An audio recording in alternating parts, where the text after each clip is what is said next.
긴급 속보. 유럽이 불타고 있다. 47도 살인 폭염에 수천 명의 인명피해 예상.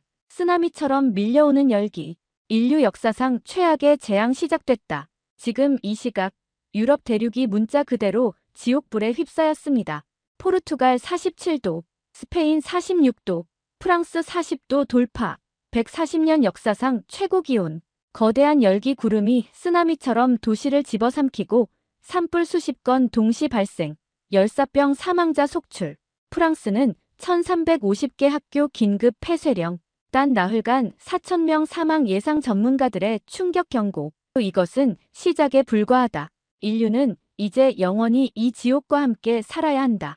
유럽은 지금 인류가 한 번도 경험해보지 못한 기후 대재앙의 첫 번째 희생양이 되고 있습니다. 안녕하세요. 제 이름은 마리 듀부아입니다. 35살의 환경공학자입니다.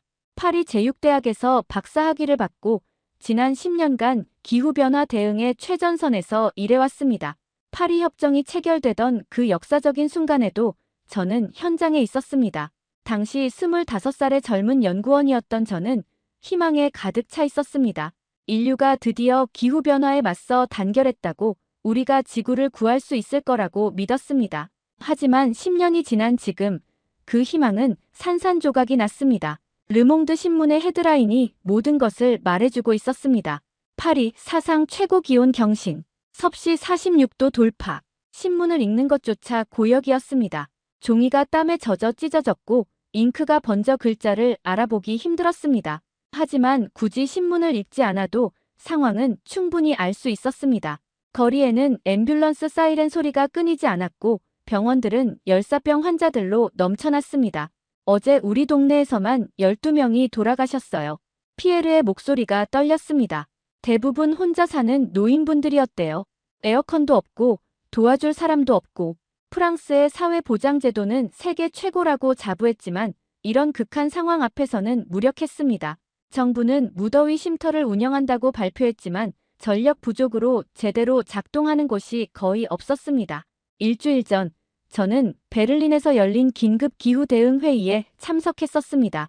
독일은 언제나 환경 정책의 선두주자를 자처했고 에너지 전환 정책으로 세계의 찬사를 받아왔습니다. 하지만 제가 본 베를린은 충격 그 자체였습니다. 브란덴부르크 공항에 도착했을 때 저는 제 눈을 의심했습니다. 활주로에 아스팔트가 열기에 녹아내리고 있었던 것입니다. 비행기는 겨우 착륙했지만 터미널까지 가는 것조차 힘들었습니다. 공항 직원들이 임시로 깔아놓은 철판 위로 조심스럽게 걸어가야 했습니다. 이게 독일이 맞나요? 저는 혼잣말로 중얼거렸습니다. 정확하고 효율적이기로 유명한 독일이 이런 모습이라니. 더 충격적인 건 회의장에서 들은 소식이었습니다. 독일 환경부 장관이 침통한 표정으로 발표를 시작했습니다. 우리는 석탄 발전소를 재가동하기로 결정했습니다. 회의장이 술렁였습니다. 탈석탄을 선언했던 독일이 다시 석탄으로 돌아간다니. 다른 선택이 없었습니다. 태양광 패널은 과열로 효율이 떨어졌고 풍력은 바람이 없어 멈췄습니다. 국민들이 더위에 죽어가고 있는데 이념에만 매달릴 수는 없었습니다. 장관의 목소리에는 깊은 절망이 묻어났습니다. 에너지 전환의 모범국이라던 독일의 완전한 패배였습니다. 회의가 끝난 후 저는 베를린 시내를 둘러봤습니다. 유명한 운터덴 린덴 거리는 텅 비어 있었고 브란덴부르크 문 앞에는 관광객 대신 구급차들이 줄지어 서 있었습니다.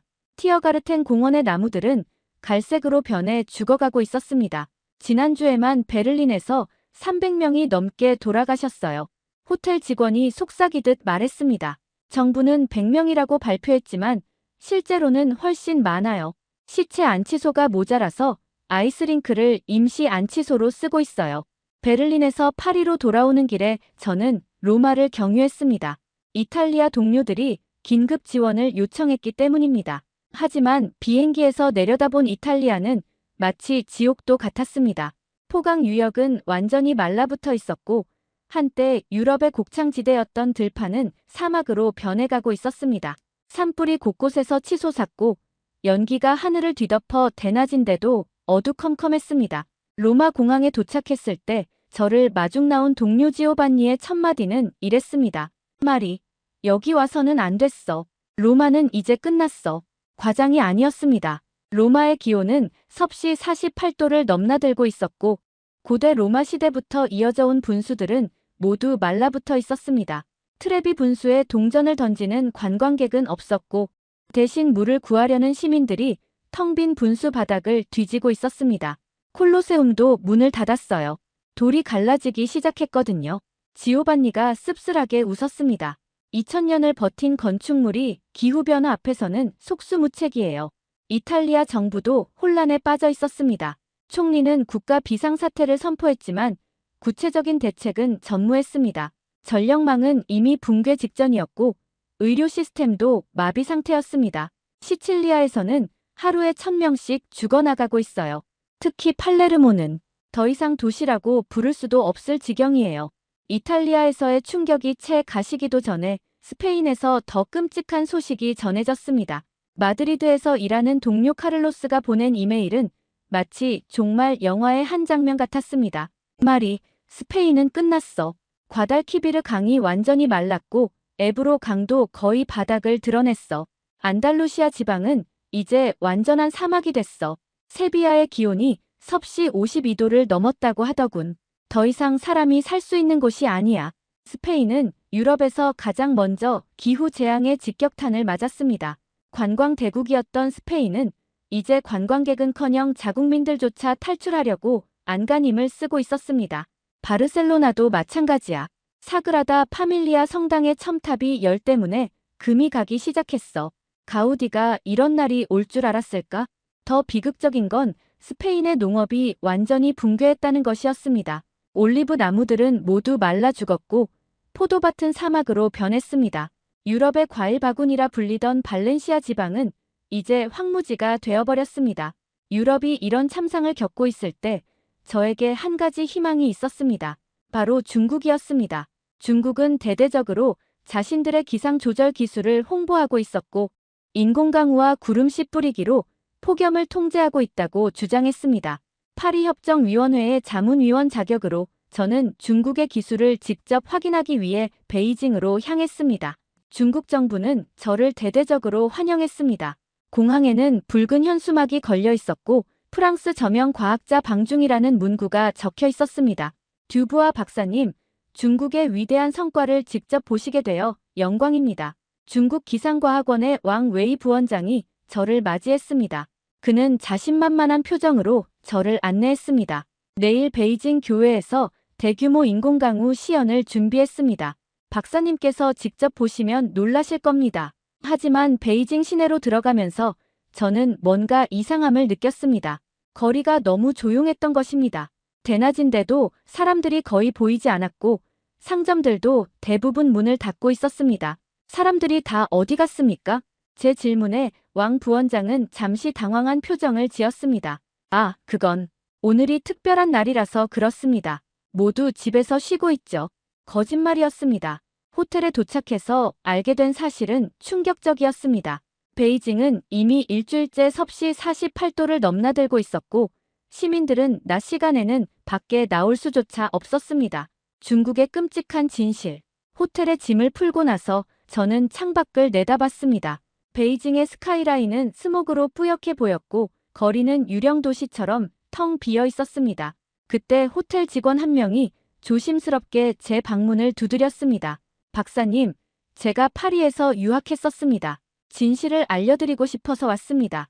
그는 주위를 살피며 작은 목소리로 말했습니다. 중국 정부가 발표하는 것은 모두 거짓입니다. 베이징에서만 하루에 2000명씩 죽어가고 있습니다. 2000명이요? 저는 귀를 의심했습니다. 병원 영안실이 모자라서 군부대가 시체를 처리하고 있습니다. 도시 외곽의 거대한 구덩이를 파서 집단 매장하고 있어요. 그가 몰래 찍은 사진들을 보여줬습니다. 믿을 수 없는 광경이었습니다. 끝이 보이지 않는 구덩이들, 군용 트럭에 실려가는 시체 더미들. 정부는 공식적으로 폭염 사망자가 500명이라고 발표했지만 실제로는 최소 5만 명이 넘습니다. 다음 날 아침, 저는 베이징 서쪽 샹산 지역의 인공강우 발사기지로 안내받았습니다. 거대한 로켓 발사대들이 하늘을 향해 서 있었고 수십 명의 기술자들이 분주히 움직이고 있었습니다. 이제 시작합니다. 잘 보십시오. 왕 부원장의 신호와 함께 로켓들이 하늘로 발사됐습니다. 요오드 화음을 실은 로켓들이 구름 속으로 사라졌습니다. 모든 이들이 하늘을 올려다보며 기다렸습니다. 30분이 지났습니다. 1시간이 지났습니다. 하지만 비는 오지 않았습니다. 이상하네요. 오늘은 조건이 안 좋나 봅니다. 왕 부원장이 변명을 늘어놓기 시작했습니다. 하지만 저는 이미 눈치챘습니다. 애초에 비를 내릴 만한 구름 자체가 없었던 것입니다. 그때 한 젊은 연구원이 왕 부원장에게 달려와 뭔가 급히 보고했습니다. 중국어를 모르는 저도 심각한 상황임을 알 수 있었습니다. 무슨 일입니까? 제가 물었지만 왕 부원장은 대답하지 않고 급히 어디론가 사라졌습니다. 나중에 그 젊은 연구원이 몰래 찾아와 알려준 사실은 충격적이었습니다. 방금 산시성에서 연락이 왔습니다. 우리가 여기서 인공강우를 시도하는 바람에 그쪽은 극심한 가뭄이 심해졌다고요. 농민 폭동이 일어날 지경이래요. 그게 무슨 말입니까? 인공강우는 구름을 빼앗는 거예요. 한 지역에 비를 내리게 하면 다른 지역은 더 메마르게 됩니다. 작년에 허베이성에 인공강우를 했더니 산시성에서 10,000명이 넘게 죽었어요. 베이징에서의 충격이 채 가시기도 전에 저는 상하이로 이동했습니다. 중국이 자랑하는 스마트 기후 도시를 보기 위해서였습니다. 하지만 상하이 홍차오 공항에 도착한 순간부터 뭔가 잘못됐음을 느꼈습니다. 공항 건물 안은 찜통처럼 더웠습니다. 에어컨은 있었지만 거의 작동하지 않고 있었습니다. 전력 부족입니다. 공항도 하루 8시간만 에어컨을 켤 수 있어요. 안내를 맡은 상하이시 관계자가 미안한 듯 설명했습니다. 시내로 들어가면서 본 광경은 더욱 충격적이었습니다. 도시의 절반은 홍수에 잠겨 있었고 나머지 절반은 극심한 폭염에 시달리고 있었습니다. 어떻게 이런 일이? 인공강우를 너무 많이 해서 통제가 안 됩니다. 어떤 구역은 하루에 3번씩 폭우가 쏟아지고 바로 옆 구역은 한 달째 비 한 방울 안 옵니다. 더 가관인 것은 상하이가 자랑하던 스마트 냉각 타워였습니다. 100m 높이의 거대한 탑에서 차가운 공기를 내뿜어 도시 전체를 시원하게 만든다는 개념이었는데 현장에 가보니 완전히 다른 모습이었습니다. 작동은 하고 있습니까? 하루에 2시간만요. 그것도 새벽 4시부터 6시까지만 작동합니다. 왜요? 전력 소비가 너무 많아서 하루 종일 켜두면 상하이 전체 전력의 30%를 잡아먹습니다. 그리고 안내자가 목소리를 낮췄습니다. 사실 효과도 별로 없어요.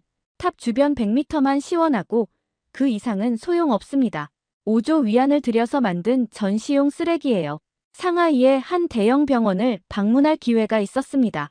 프랑스 영사관의 주선으로 가능했던 일이었습니다. 병원 입구에 들어서자마자 저는 충격을 받았습니다. 복도와 로비 심지어 계단까지 환자들로 가득했습니다. 대부분 열사병 환자들이었는데 제대로 된 치료를 받지 못하고 바닥에 누워 있었습니다. 병실이 모자라서 이렇게라도 수용하고 있습니다. 병원 관계자가 설명했습니다. 하루에 5,000명씩 실려옵니다. 의료진도, 장비도, 약품도 모두 부족해요. 더 충격적인 것은 병원조차 제대로 냉방이 되지 않는다는 점이었습니다. 수술실과 중환자실만 에어컨을 켭니다. 일반 병실은 선풍기로 버티고 있어요. 실제로 병실을 둘러보니 환자들이 더위에 신음하고 있었습니다. 의료진들도 땀을 뻘뻘 흘리며 일하고 있었습니다. 어제는 수술 중에 의사가 쓰러졌습니다. 더위 때문에요. 환자는 결국 병원 직원이 말을 잇지 못했습니다. 병원 지하에는 더 끔찍한 광경이 있었습니다. 영안실이 가득 차서 복도까지 시체를 보관하고 있었던 것입니다. 하루에 300구씩 들어옵니다. 화장장도 포화 상태라 처리가 안 돼요. 상하이의 고급 호텔 로비에서 저는 흥미로운 광경을 목격했습니다. 수백 명의 사람들이 커다란 여행 가방을 들고 줄을 서 있었습니다. 무슨 일입니까? 호텔 직원에게 물었습니다. 한국행 단체 관광입니다. 요즘 매일 이래요. 자세히 들어보니 관광이 아니라 사실상 도피였습니다. 중국의 부유층들이 여름을 피해 한국으로 대거 이동하고 있었던 것입니다. 얼마나 많이 갑니까? 이 호텔에서만 하루에 500명씩 나갑니다. 상하이 전체로는 아마 하루에 10,000명은 될 거예요. 저는 그중 한 명과 대화를 나눌 수 있었습니다. 상하이의 유명한 부동산 재벌이었습니다. 왜 한국으로 가십니까? 여기는 더 이상 사람이 살 곳이 못 됩니다. 돈이 있어도 소용없어요. 에어컨을 20대를 설치해도 전기를 끊어버리니까요. 그는 씁쓸하게 웃었습니다. 중국 정부는 거짓말만 합니다. 기상 조절 기술, 다 뻥이에요. 우리 같은 사람들은 진실을 알아요. 그래서 도망가는 겁니다. 왜 하필 한국입니까? 미국이나 유럽은, 미국도 유럽도 다 불타고 있잖아요. 한국만 멀쩡하대요. 제 친구들은 이미 제주도에 집을 샀어요. 서울 강남의 아파트 가격이 천정부지로 올랐다고 하더군요. 베이징과 상하이의 상황도 심각했지만 우한에서 들려온 소식은 그야말로 지옥이었습니다. 코로나19의 진원지였던 이 도시는 이제 또 다른 재앙에 직면해 있었습니다. 프랑스 영사관 직원과의 화상 통화에서 들은 내용은 충격적이었습니다. 우한은 이제 완전히 죽은 도시입니다. 양쯔강이 역사상 최저 수위를 기록했고 도시의 식수원이 완전히 고갈됐습니다. 식수가 없다고요? 네, 시민들이 마실 물조차 구하지 못하고 있습니다. 정부가 급수차를 보낸다고 했지만 실제로는 거의 오지 않습니다. 더 끔찍한 것은 우한의 의료 시스템이 또다시 붕괴했다는 점이었습니다. 병원에 전기가 안 들어옵니다. 자가발전기도 연료가 떨어져서 수술실조차 에어컨 없이 운영되고 있습니다. 그럼 환자들은 매일 수백 명씩 죽어가고 있습니다. 코로나 때보다 더 많이 죽고 있어요. 하지만 이번엔 세계가 주목하지 않습니다. 중국 정부가 철저히 은폐하고 있으니까요. 실제로 우한은 사실상 봉쇄 상태였습니다. 외국인 출입이 금지됐고 인터넷과 전화도 차단됐습니다. 중국 정부는 우한의 참상이 외부에 알려지는 것을 막기 위해 모든 수단을 동원하고 있었습니다. 광저우 공장 지대의 몰락. 중국 남부 제조업의 심장부인 광저우의 상황은 세계 경제에 직접적인 타격을 주고 있었습니다. 세계의 공장이라 불리던 이곳이 폭염으로 마비된 것입니다. 광저우에서 일하는 한국계 기업 관계자와 통화할 수 있었습니다. 공장을 가동할 수가 없습니다. 내부 온도가 섭씨 60도를 넘어요. 노동자들이 10분도 버티지 못하고 쓰러집니다. 에어컨은 없습니까? 있어도 소용없습니다. 정부가 공장 지역 전력을 차단했어요. 도심 냉방에 전력을 집중한다면서요. 이로 인해 애플, 나이키, 아디다스 등 글로벌 기업들의 생산이 중단됐습니다. 재미있는 건 이 기업들이 모두 베트남이나 한국으로 생산 기지를 옮기고 있다는 겁니다. 특히 한국이 인기예요. 폭염에도 안정적으로 공장을 돌릴 수 있다고 하니까요. 실제로 광저우 공장지대는 유령지대가 되어가고 있었습니다. 수만 개의 공장이 문을 닫았고 수백만 명의 노동자들이 일자리를 잃었습니다. 중국 본토가 이런 상황인데 홍콩이라고 다를 리 없었습니다. 한때 아시아의 금융 중심지였던 홍콩은 이제 폭염과 정치적 탄압이라는 이중고에 시달리고 있었습니다. 홍콩 과기대의 한 교수가 익명을 전제로 보낸 이메일은 절망적이었습니다. 홍콩은 더 이상 인간이 살 수 있는 곳이 아닙니다. 기온은 섭씨 46도, 습도는 95%. 밖에 나가면 즉시 질식할 것 같습니다. 더 큰 문제는 홍콩 정부의 대응이었습니다. 베이징의 지시로 강력한 전력 사용 제한을 시행하고 있습니다. 일반 가정은 하루 4시간만 에어컨을 사용할 수 있습니다. 위반하면 즉시 전기가 끊깁니다. 시민들의 반응은요? 반발하면 체포됩니다. 국가안전법 위반이라면서요. 더위에 항의하는 것도 국가 안보를 위협하는 행위래요. 홍콩의 부유층들은 이미 대부분 떠났다고 했습니다. 싱가포르, 호주, 캐나다, 그리고 요즘은 한국이 대세입니다. 특히 제주도가 인기예요. 홍콩 부자들이 제주도 부동산을 싹쓸이하고 있다고 들었습니다.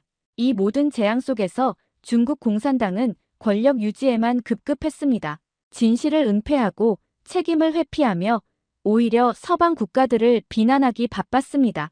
베이징의 한 당 간부가 익명을 조건으로 전한 내부 상황은 충격적이었습니다. 시진핑 주석도 사실은 속수무책입니다. 베이징을 떠나 피서산장에 숨어있죠. 고위 간부들은 모두 자녀들을 해외로 보냈습니다. 어디로 보냈습니까? 대부분 한국입니다. 미국이나 유럽은 너무 멀고 그쪽도 폭염이 심하니까요. 한국은 가깝고 시원하고 무엇보다 중국인에게 비자 정책이 관대합니다. 더 충격적인 것은 중국 정부 내부의 분열이었습니다. 남부 지방 정부들이 중앙 정부에 반발하기 시작했습니다. 광둥성은 독자적으로 한국과 냉방 기술 협력을 추진하고 있고 장수성은 한국 기업들을 대거 유치하고 있습니다. 중국 공산당의 일당 독재 체제가 기후 재앙 앞에서 흔들리고 있었던 것입니다. 그럼에도 중국 관영 언론들은 여전히 선전에 열을 올리고 있었습니다. 제가 호텔에서 본 CCTV 뉴스는 현실과 완전히 동떨어진 내용이었습니다. 중국의 위대한 기상 조절 기술이 또 한 번 성공을 거두었습니다. 오늘 베이징에 단비가 내렸습니다. 하지만 창밖을 보니 맑은 하늘뿐이었습니다. 시진핑 주석의 현명한 지도 아래 중국은 폭염을 완벽하게 통제하고 있습니다. 서방 국가들이 무너지는 동안 중국은 굳건합니다. 이런 뻔뻔한 거짓말에 중국 국민들도 더 이상 속지 않았습니다. 호텔 직원이 몰래 보여준 웨이보에는 정부를 비판하는 글들이 올라왔다가 즉시 삭제되기를 반복하고 있었습니다. 우리도 한국처럼 하자. 한국이 부럽다. 공산당은 거짓말 그만해. 이런 글들이 올라오면 몇 초 안에 사라졌지만 계속해서 새로운 글들이 올라왔습니다. 중국에서 이런 참혹한 현실을 목격하면서도 저는 여전히 한국에 대해서는 무관심했습니다. 아니, 정확히는 편견에 사로잡혀 있었습니다. 제가 아는 한국은 여전히 개발도상국이었습니다. 물론 경제적으로는 성장했지만 환경 면에서는 후진국이라고 생각했습니다. 미세먼지로 가득한 서울, 공장 매연으로 뒤덮인 울산. 이것이 제가 알고 있는 한국의 이미지였습니다. 파리 협정 회의에서 만난 한국 대표단의 모습도 별로 인상적이지 않았습니다. 그들은 조용히 앉아서 듣기만 했고 적극적으로 의견을 내지 않았습니다. 유럽 국가들이 주도하는 논의에 그저 따라가는 것처럼 보였습니다. 한국, 거기도 중국이랑 비슷하지 않을까요? 제 동료가 했던 말이었습니다. 우리에게 한국은 그저 아시아의 작은 나라, 미국의 보호 아래 있는 분단국가, K-팝이나 만드는 나라, 그 이상도 이하도 아니었습니다. 프랑스 지식인들 사이에서 한국은 여전히 문화적 식민지로 인식되고 있었습니다. 서구 문명을 흉내내기 바쁜 나라, 독창성이 없는 나라로 말입니다. 그래서 중국 호텔에서 만난 부유층들이 하나같이 한국으로 간다는 것이 이해가 안 됐습니다. 돈이 있다면 당연히 파리나 런던, 뉴욕으로 가야 하는 것 아닌가요? 중국에서 파리로 돌아온 지 며칠 후 저는 CNN 인터내셔널에서 충격적인 리포트를 보게 됐습니다. 믿기 어려우시겠지만 여기는 서울 도심입니다. 기온은 섭씨 32도, 하지만 보시다시피 시민들은 평상시와 다름없이 일상을 보내고 있습니다. 화면에는 서울의 거리 풍경이 나오고 있었습니다. 사람들이 여유롭게 걸어다니고 노천 카페에서 커피를 마시고 한강변에서 자전거를 타고 있었습니다. 파리나 베이징과는 완전히 다른 모습이었습니다. 비결이 뭘까요? 한국은 어떻게 이 폭염을 극복하고 있을까요? 리포터가 서울시청으로 들어갔습니다. 놀랍게도 건물 내부는 시원했고 직원들은 쾌적한 환경에서 일하고 있었습니다. 저희는 AI 기반 통합 냉방 시스템을 운영하고 있습니다. 도시 전체를 하나의 유기체로 보고 실시간으로 온도와 습도를 조절합니다. 서울시 관계자의 설명이 이어졌습니다. 에너지 효율도 기존 대비 40% 이상 개선됐습니다. 그리고 이 모든 시스템은 재생에너지로 운영됩니다. 화면이 바뀌더니 일반 가정집이 나왔습니다. 평범한 아파트인데 에어컨이 4대나 설치되어 있었습니다. 전기요금이 부담되지 않으세요? 요즘 에어컨은 효율이 좋아서 생각보다 전기를 많이 안 먹어요. 그리고 정부에서 지원도 해주고요. 정부 지원? 저는 귀를 의심했습니다. 유럽은 탄소세를 부과하며 에어컨 사용을 억제하는데 한국은 오히려 지원한다고요? CNN 리포트는 계속됐습니다. 이번엔 한국의 재난 대응 시스템을 다루고 있었습니다. 한국은 세계에서 가장 앞선 재난 대응 시스템을 갖추고 있습니다. 모든 국민의 휴대폰으로 실시간 재난 문자가 발송되고 전국 어디서나 5분 이내에 무더위 쉼터에 도달할 수 있습니다. 화면에는 한국의 재난안전대책본부 상황실이 나왔습니다. 거대한 스크린에 전국의 기상정보가 실시간으로 표시되고 있었습니다. 폭염 예보가 나오면 자동으로 대응 시스템이 가동됩니다. 노약자 가정에는 자동으로 안부 전화가 가고 필요하면 즉시 구급대가 출동합니다. 더 인상적인 것은 시민들의 대응이었습니다. 한국 시민들은 재난 대응 훈련을 정기적으로 받습니다. 폭염 시 행동 요령을 모두가 알고 있죠. 이웃을 돌보는 것도 자연스러운 문화입니다. 실제로 화면에는 아파트 경비원이 혼자 사는 노인 가정을 방문하는 모습, 통장이 관내 취약계층을 확인하는 모습이 나왔습니다. 한국은 폭염을 단순한 더위가 아닌 재난으로 규정하고 체계적으로 대응하고 있습니다. 이것이 한국과 다른 나라의 차이입니다. 그 리포트를 본 후 저는 깊은 고민에 빠졌습니다. 제가 알고 있던 한국과 CNN이 보여준 한국이 너무 달랐습니다. 뭔가 더 알아봐야 할 필요성을 느꼈습니다. 국장님, 한국에 다녀오고 싶습니다. 다음 날 아침, 저는 프랑스와 국장을 찾아갔습니다. 한국, 왜? CNN 리포트 보셨죠? 한국이 폭염에 대응하는 방식이 특별한 것 같습니다. 우리도 배울 점이 있을지 모릅니다. 국장은 회의적인 표정을 지었습니다. 말이, 한국은 환경 후진국이야. 미세먼지나 해결하라고 해. 우리가 배울 게 뭐가 있겠어? 하지만 중국 부자들이 다 한국으로 간다고. 그건 그냥 가까워서 그런 거 아닐까? 시간 낭비하지 마. 하지만 저는 포기하지 않았습니다. 중국에서의 실망이 너무 컸고 유럽의 무력함에 절망하고 있었습니다. 어떤 희망의 단서라도 찾고 싶었습니다. 국장님, 파리협정위원회 자격으로라도 가보고 싶습니다. 혹시 우리가 놓치고 있는 게 있을지도 모릅니다. 긴 설득 끝에 국장은 마침내 허락했습니다. 좋아, 일주일 시간을 줄게. 하지만 공식 출장은 아니야. 개인 휴가로 가는 거야. 결국 저는 자비로 한국행 비행기 표를 끊었습니다. 2025년 7월 4일, 저는 인천행 비행기에 몸을 실었습니다. 14시간의 비행 끝에 인천국제공항에 도착했습니다. 비행기에서 내리는 순간 저는 첫 번째 충격을 받았습니다. 시원했습니다. 정말로 시원했습니다. 제트브리지가 완벽하게 냉방되어 있었던 것입니다. 그것도 아주 쾌적한 온도로.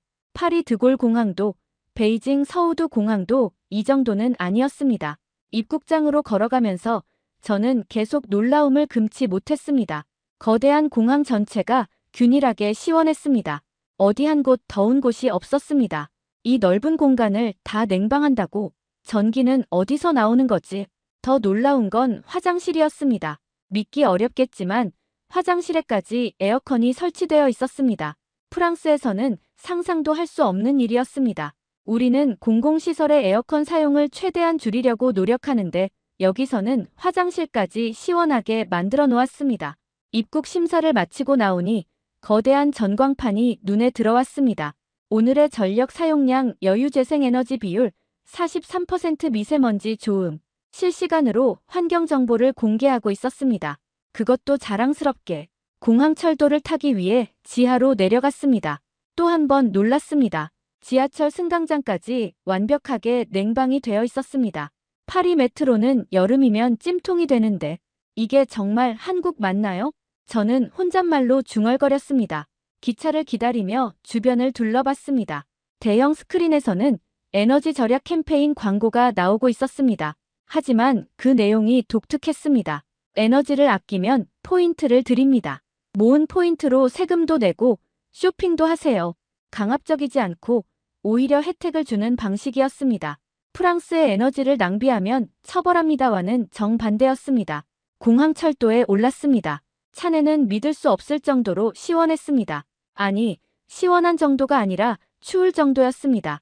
혹시 에어컨 온도를 낮출 수 있을까요? 제가 영어로 물으니 옆자리에 한국인이 웃으며 대답했습니다. 여기 양냉방 칸이에요. 다음 칸은 일반 냉방이고 그 다음은 강냉방 칸이에요. 취향대로 고르시면 돼요. 냉방 강도를 선택할 수 있다니. 이런 세심한 배려는 처음이었습니다. 창밖을 보니 더욱 놀라운 광경이 펼쳐졌습니다. 거의 모든 건물 옥상에 태양광 패널이 설치되어 있었습니다. 그것도 최신형으로 보이는 검은색 패널들이 빼곡했습니다. 한국은 모든 건물에 태양광이 있나요? 제가 다시 물었습니다. 신축 건물은 의무고 기존 건물도 정부 지원받아서 거의 다 설치했어요. 전기료도 아끼고 환경도 지키고 일석이조죠. 그의 말투에는 자부심이 묻어났습니다. 환경보호를 의무가 아닌 자랑거리로 여기는 것 같았습니다. 서울역에 도착해서 밖으로 나왔습니다. 오후 2시, 하루 중 가장 더운 시간이었습니다. 온도계는 섭씨 33도를 가리키고 있었습니다. 하지만 놀랍게도 거리에는 사람들이 가득했습니다. 양복을 입은 직장인들이 여유롭게 걸어가고 있었고 아이를 데리고 나온 엄마들도 보였습니다. 파리였다면 이 시간에는 모두 실내에 숨어 있었을 텐데 비밀은 곧 알 수 있었습니다. 거리 곳곳에 설치된 스마트 그늘막이 햇빛을 차단하고 있었고 횡단보도 대기 장소에는 에어커튼이 작동하고 있었습니다. 버스 정류장은 마치 작은 에어컨 룸 같았습니다. 이 정도 인프라를 구축하는데 얼마나 들었을까? 저는 감탄하면서도 의문이 들었습니다. 한국이 부유한 나라이긴 하지만 이 정도 투자를 할 수 있을 정도인가요? 무엇보다 놀라운 것은 공기의 질이었습니다. 제가 알던 서울은 미세먼지로 뿌연 도시였는데 눈앞의 서울은 파리보다도 맑았습니다. 미세먼지는 다 어디 갔지? 제가 중얼거리자 지나가던 시민이 웃으며 대답했습니다. 이제 서울이 파리보다 공기가 깨끗해요. 전기차 덕분이죠. 다음 날 아침, 저는 세종시에 있는 한국환경정책연구원을 방문했습니다. 파리협정위원회 자문위원 자격으로 공식 미팅을 요청했더니 흔쾌히 받아주었습니다. 프랑스에서 오셨다니 반갑습니다. 파리협정의 본고장에서 오셨네요. 김준호 연구위원이 저를 맞이했습니다. 40대 초반의 젊은 연구자였는데 파리 소르본 대학에서 유학했다고 했습니다. 솔직히 말씀드려도 될까요? 제가 단도직입적으로 물었습니다. 저는 한국이 환경 후진국인 줄 알았습니다. 그런데 와보니 완전히 다르네요. 어떻게 된 일입니까? 김 연구위원이 웃었습니다. 10년 전만 해도 맞는 말씀이었을 거예요. 하지만 한국은 빠르게 변합니다. 위기를 기회로 만드는 것이 우리의 특기죠. 그가 노트북을 열어 프레젠테이션을 시작했습니다. 2019년 미세먼지 대란을 기억하세요? 기억했습니다. 당시 국제뉴스에도 크게 보도됐었습니다. 서울의 미세먼지 농도가 세계 최악 수준이라고. 그때가 전환점이었어요. 국민들이 들고 일어났죠. 더 이상은 안 된다고. 화면에 당시 시위 사진들이 나왔습니다. 수십만 명의 시민들이 마스크를 쓰고 거리로 나왔던 모습이었습니다. 정부도 기업도 모두 바뀌었어요. 생존이 걸린 문제였으니까요. K그린 뉴딜의 성공 비결. 김 연구위원의 설명이 이어졌습니다. 2020년 한국 정부는 K그린 뉴딜을 발표했습니다. 처음엔 다들 회의적이었죠. 또 정부가 쇼한다고. 하지만 이번은 달랐다고 했습니다. 정부가 진심이었고 무엇보다 국민들이 적극적으로 참여했습니다. 핵심은 규제가 아닌 인센티브였어요. 벌금을 매기는 대신 보상을 주는 거죠. 구체적인 정책들이 인상적이었습니다. 전기차 구매 시 최대 2천만 원을 지원했습니다. 충전소 설치 비용은 전액 정부가 부담했고요. 태양광 패널 설치 비용의 50%를 정부가 지원했습니다. 그리고 생산한 전기를 한전에 되팔 수 있게 했죠. 고효율 가전제품 구매 시 최대 40%를 환급해줬습니다. 특히 에어컨은 효율 등급에 따라 차등 지원했죠. 가장 혁신적인 것은 에코 마일리지 제도였습니다. 에너지를 절약하면 포인트를 주고 그 포인트로 세금을 낼 수 있게 한 거죠. 프랑스와는 완전히 다른 접근이었습니다. 우리는 규제와 처벌로 접근했지만 한국은 보상과 혜택으로 접근했습니다. 김 연구위원이 보여준 통계는 충격적이었습니다. 2020년부터 2025년까지 단 5년 만의 변화입니다. 재생에너지 비중 7%에서 42%로 전기차 비중 2%에서 65%로 미세먼지 농도 50% 감소 1인당 탄소 배출량 60% 감소. 이게 가능한가요? 프랑스도 30년 걸려서 이 정도 성과를 못 냈는데 한국은 한번 마음먹으면 빨라요. 그리고 우리에게는 강력한 무기가 있었죠. 무기요? 기술력입니다. 특히 IT와 제조업의 결합이요. 서울시의 스마트 도시 혁명. 다음 날 저는 서울시청을 방문했습니다. 최민정 서울시 기후환경본부장이 직접 저를 맞았습니다. 프랑스에서 오셨다니 영광입니다. 우리도 파리에서 많이 배웠어요. 그녀의 사무실은 통유리로 되어 있었고 서울 시내가 한눈에 내려다 보였습니다.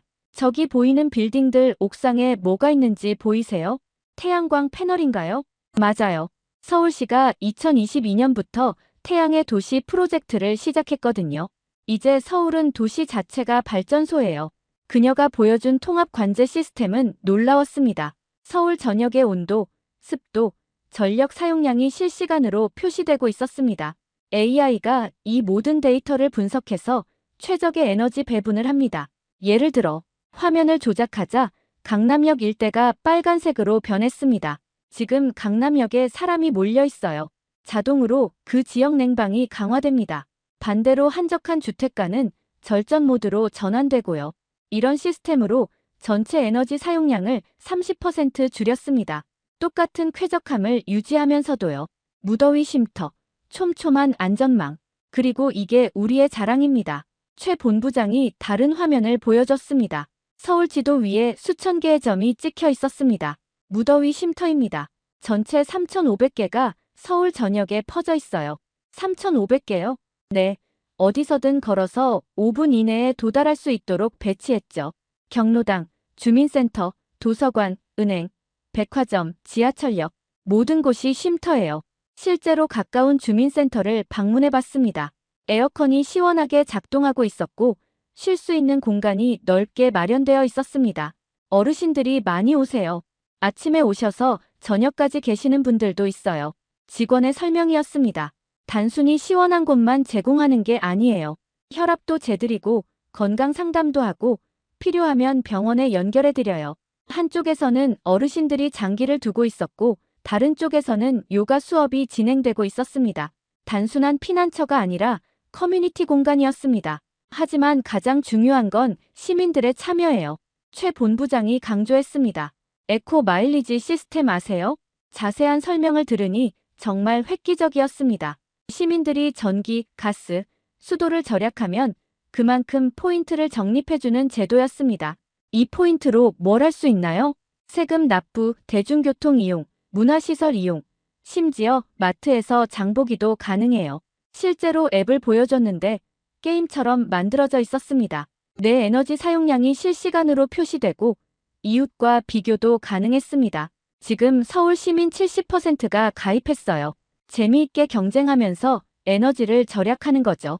프랑스였다면 개인정보 침해라고 난리가 났을 텐데 한국은 공동체 의식이 강해요. 모두를 위한 일이라면 기꺼이 참여하죠. 서울의 거리를 걸으며 가장 놀란 것은 교통수단이었습니다. 택시를 잡았는데 전기차였고 버스도 전기버스였습니다. 이렇게 빨리 전환이 가능했나요? 택시 기사님께 물었습니다. 정부에서 지원을 엄청 해줬어요. 전기차 사면 2천만 원 할인, 충전은 3년간 무료, 자동차세도 면제. 안 바꿀 이유가 없죠. 충전소는 충분한가요? 아파트마다 있고 주유소마다 있고 공공주차장에도 있어요. 휴대폰 충전하듯이 편해요. 더 인상적인 것은 대중교통이었습니다. 지하철은 모든 역사와 전동차가 완벽하게 냉방되어 있었습니다. 양냉방칸, 일반 냉방칸, 강냉방칸이 있어요. 임산 북한처럼 냉방약자칸도 있고요. 이런 세심한 배려는 프랑스에서는 상상도 못할 일이었습니다. 한국 냉방 기술의 비밀을 알아보기 위해 삼성전자 수원 연구소를 방문했습니다. 환영합니다. 듀부아 박사님. 박상진 상무가 저를 맞았습니다. 놀랍게도 그는 파리 고등사범학교 출신이었습니다. 파리가 많이 덥죠? 안타깝습니다. 그의 인사말에 씁쓸함을 느꼈습니다. 한국인이 프랑스인을 위로하는 상황이라니. 연구소 투어가 시작됐습니다. 첫 번째로 보여준 것은 무풍 에어컨이었습니다. 바람 없이 시원하게 만드는 기술입니다. 미세 구멍 2만 개를 통해 공기가 부드럽게 퍼져나가죠. 시연을 보니 정말 신기했습니다. 바람은 느껴지지 않는데 온도가 내려갔습니다. 프랑스의 오래된 건물에 완벽합니다. 직접적인 바람을 싫어하는 유럽 문화에도 맞고요. 다음은 AI 에어컨이었습니다. 이 에어컨은 스스로 학습합니다. 사용자의 생활 패턴, 선호 온도, 심지어 건강 상태까지 파악하죠. 실제로 작동시켜보니 놀라웠습니다. 사람이 방에 들어오면 자동으로 켜지고 활동량에 따라 온도를 조절했습니다. 잠들면 자동으로 수면 모드로 전환됐습니다. 전력 소비가 기존 대비 60% 줄어듭니다. 그리고 사용자는 아무것도 신경 쓸 필요가 없죠. 다음 날은 오창에 있는 LG 에너지 솔루션을 방문했습니다. 저희는 에너지 저장이 진짜 해법이라고 믿습니다. 김태영 연구소장이 거대한 ESS 에너지 저장 장치 시설을 보여줬습니다. 낮에 태양광으로 생산한 전기를 여기 저장했다가 밤에 사용하는 거죠. 이렇게 하면 화력발전소를 대폭 줄일 수 있습니다. 실제로 한국은 전국에 대규모 ESS를 구축하고 있었습니다. 재생에너지의 최대 약점인 간헐성을 해결한 것입니다. 프랑스의 원자력 발전과 우리의 ESS 기술이 결합한다면 완벽할 겁니다.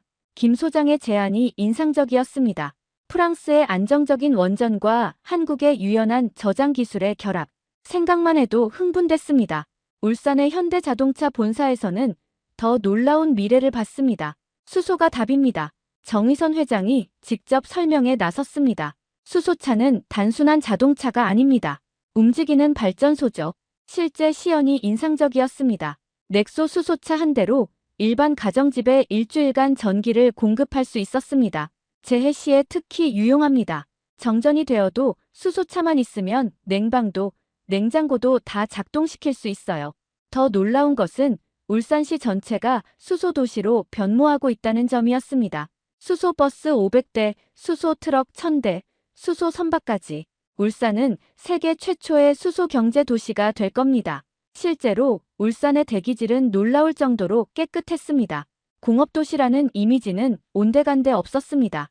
한국의 일반 시민들은 어떻게 살고 있을까요? 서울시가 주선해준 가정을 방문해봤습니다. 판교의 한 아파트에 사는 40대 부부와 두 아이의 가정이었습니다. 어서 오세요. 더우셨죠? 현관문을 열자 시원한 바람이 저를 맞았습니다. 집에 에어컨이 몇 대나 있나요?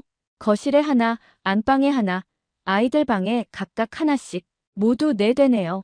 4대. 프랑스에서는 중산층 가정도 에어컨 한 대가 고작인데 전기요금은 얼마나 나오나요?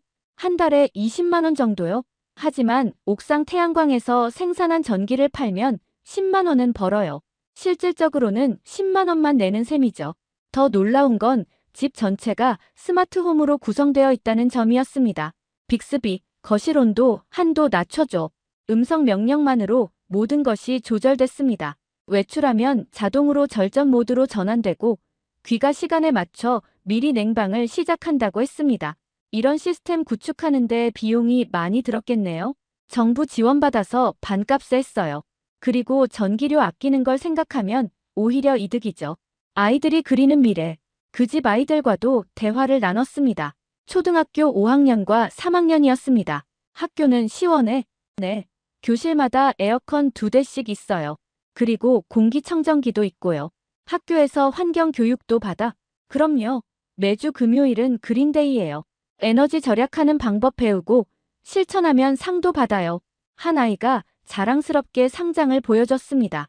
에너지 절약 우수상이었습니다. 뭘 했길래 상을 받았어?